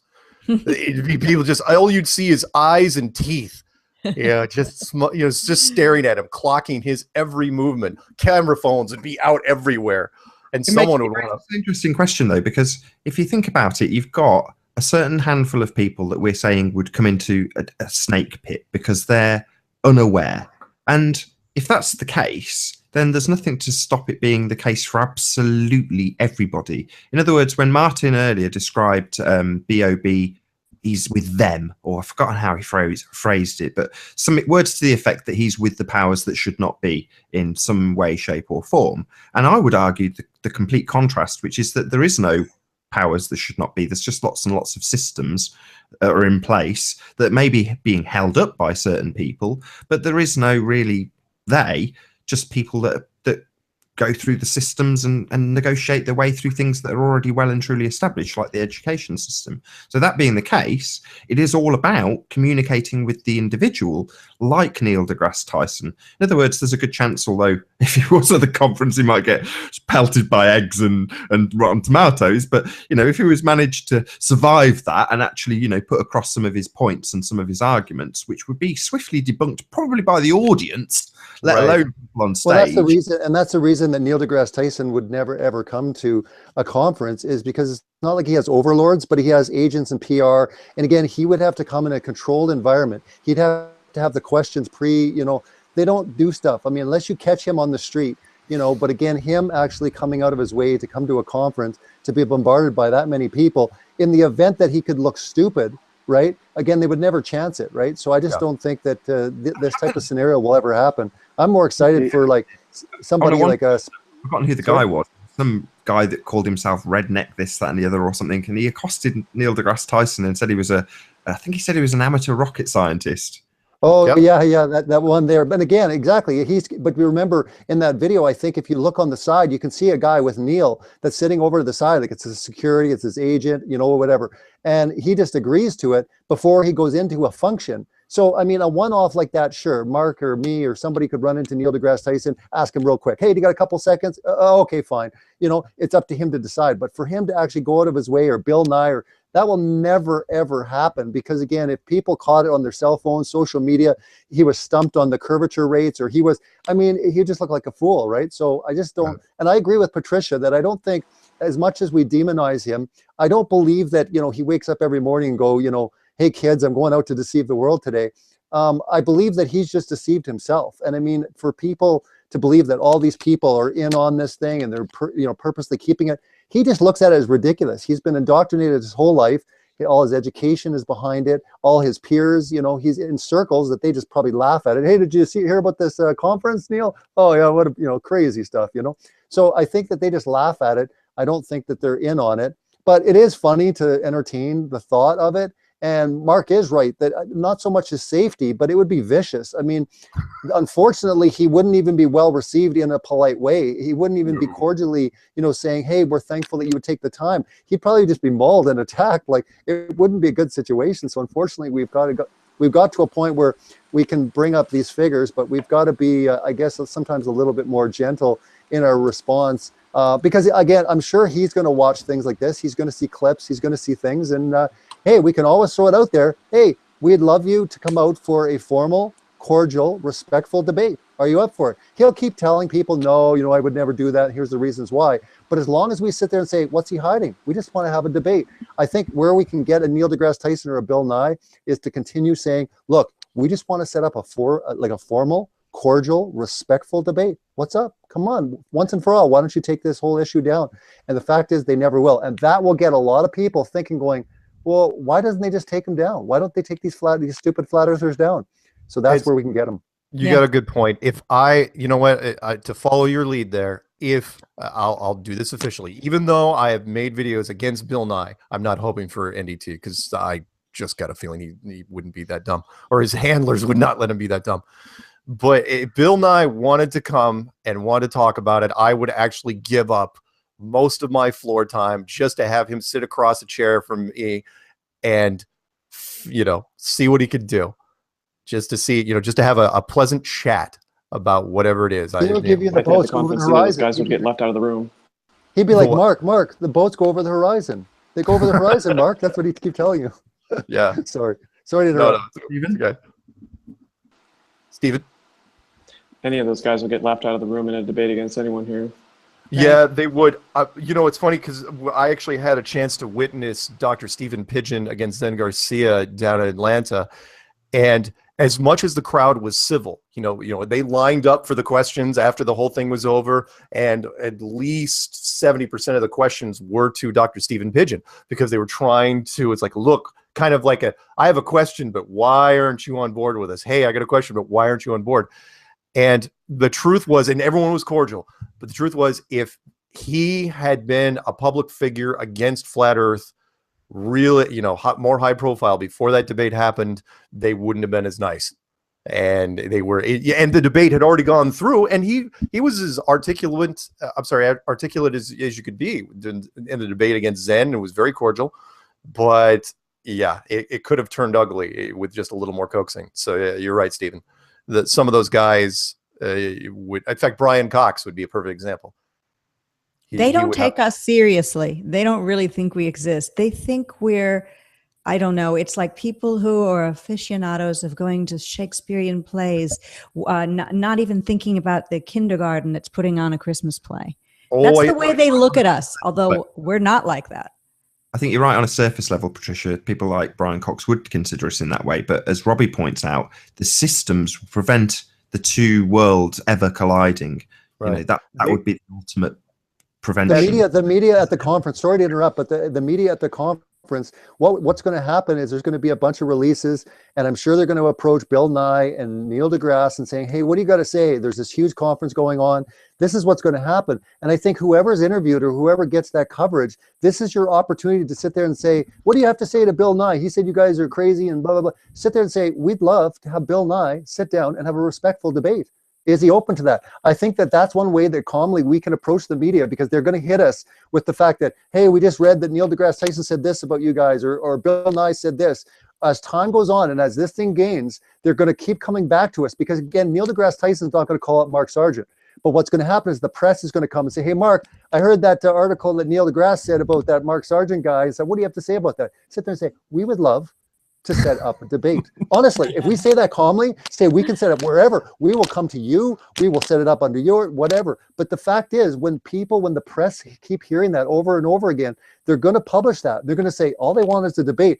At some point, we might be surprised, but maybe in the future, and I don't believe for a while, but at some point they might have to, because the public pressure is going to be so big, because they're going to say, look, these guys just keep saying, look, we just want to have a formal debate. Sit down to us and show us and prove to us empirically that we're nuts. I think that's where we're going to get a lot of the scientific-minded people going, wait a minute, what's up with these science guys? They're not scientifically defending their model, and they're not scientifically destroying these flat earthers. So what I'm saying is, for me personally, when they come at me and say, hey, I heard Neil deGrasse Tyson said this about you as this event organizer, said you must be crazy to put on a flat earth conference with all these people, I'll just sit there and say, I know with the community that we would love to be able to engage in a formal debate, if he's open. So my response would never be to combat Neil deGrasse Tyson or talk negatively about him. It's just challenge him. We need to challenge the scientific community, because exactly this is what we're trying to do, and get this out into the mainstream. Really, to get it out into the mainstream, we've got to get people wondering why the figureheads of science, whenever there's a science problem, something happens, let's call Bill Nye or Neil deGrasse. I think it's so silly that people can't even wake up to the fact that these are the brightest guys of our age. You're calling Bill Nye and Neil deGrasse Tyson for all things science. So to me, if these guys can't come up with the answers and they bring up boats go over the horizon, these are easy debunkable. And again, it works to our favor, because they're not bringing up some brand new stuff where we're like, yikes, whoa, these guys are coming at us hardcore. They're coming at us with the same stuff they've been coming at us with in 2015, because there is nothing else to come at us with. That's what I find intriguing about this. There is no more, guys. That's it. There's boats go over the horizon. You're stupid. You're too small to see the curve. And wow, we're dealing with something that even in 2 years, I've been waiting and watching for the day that they're like, whoa, I didn't see that coming. And it's not coming because it can't come. Because again, it's been a lie all along, and you can't defend lies, you know, with any more proof when there is no proof to defend a lie. There is none. And so to me, it's a really great opportunity. So I'm going to use Neil deGrasse Tyson and Bill Nye to my advantages in any of my interviews, because I'm going to say, look, as an event organizer, I'd love to set up a formal debate, respectful, you know, and just, hey, put that out to them the next time you're talking to them. Nice. Cool. Like it. Before we round out the main part of this show, I want to give a bit of a plug to the UK conference, which is going to be coming up in 2018, along with Flat Earth FEMA Camp. So I don't know if IPS is still hanging around. I know he's been very active in the chat room for this show, but if you can give a bit of a plug to the FEMA Camp as well, that'd be brilliant. Oh yeah, I outsourced my chat room activity. That's not actually me. No, I'm just kidding. Right. So it's a sock doing it for you, is it? Now, your meetup in the UK in 2018, that's assuming that the world isn't already flat by then. But as far as the FEMA Camp, the Flat Earth Music and Arts, that was actually coined by Issa from Flat Earth Court. He's supplying a lot of the music. And what we want to do, and it's right before the conference, so we're really going to be able to hype it up, but the place has 3 main areas. One room is art, outside area for music. We're going to have people like ODD is going to do a couple live songs. We're going to have OBL music, very eclectic, and several other musicians like Snack and a few others you may know. And then downstairs, we're going to have a panel, and there's actually a podcast room that the gallery has. So we're going to have a live stream from FEMA Camp the entire time to do interviews, kind of green room stuff with all the people who are contributing, people doing the art, the music, as well as Ty Gorton from Flat Revival will have a booth there for the magazine.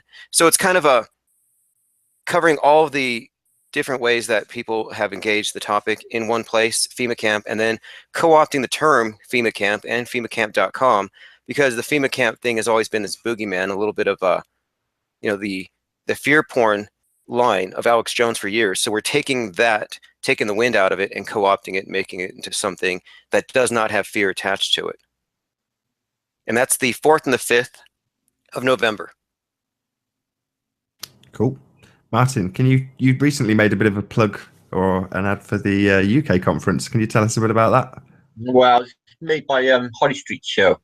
Really cool video. So yeah, I just put that up for the conference in April, end of April 2018 next year. But yeah, the world might be flat by then, so it might not be needed. No, yeah, it's gonna be cool. It's gonna be nice by Gary John, and that's in Sorry? Go ahead. I was just saying that in 2018. So really cool stuff. Very cool. Was there anything else anybody wanted to plug before we round out this part of the show? I'm going to start reading again. For a while, I did some book reading. I did 1984 in full, and I read a page or two, a chapter or two of Brave New World, then stopped because of glasses and contact issues. I'm going to start up again with Brave New World. I'm going to start from the beginning.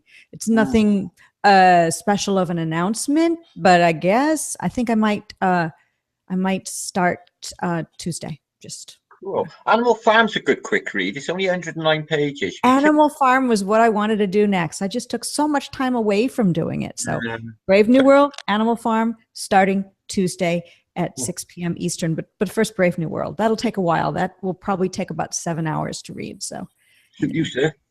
Cool. Fun. And also some scandalous stuff in that. If you remember from high school or whenever you read it, I'll try to keep an even keel and read it very nicely so children can be around.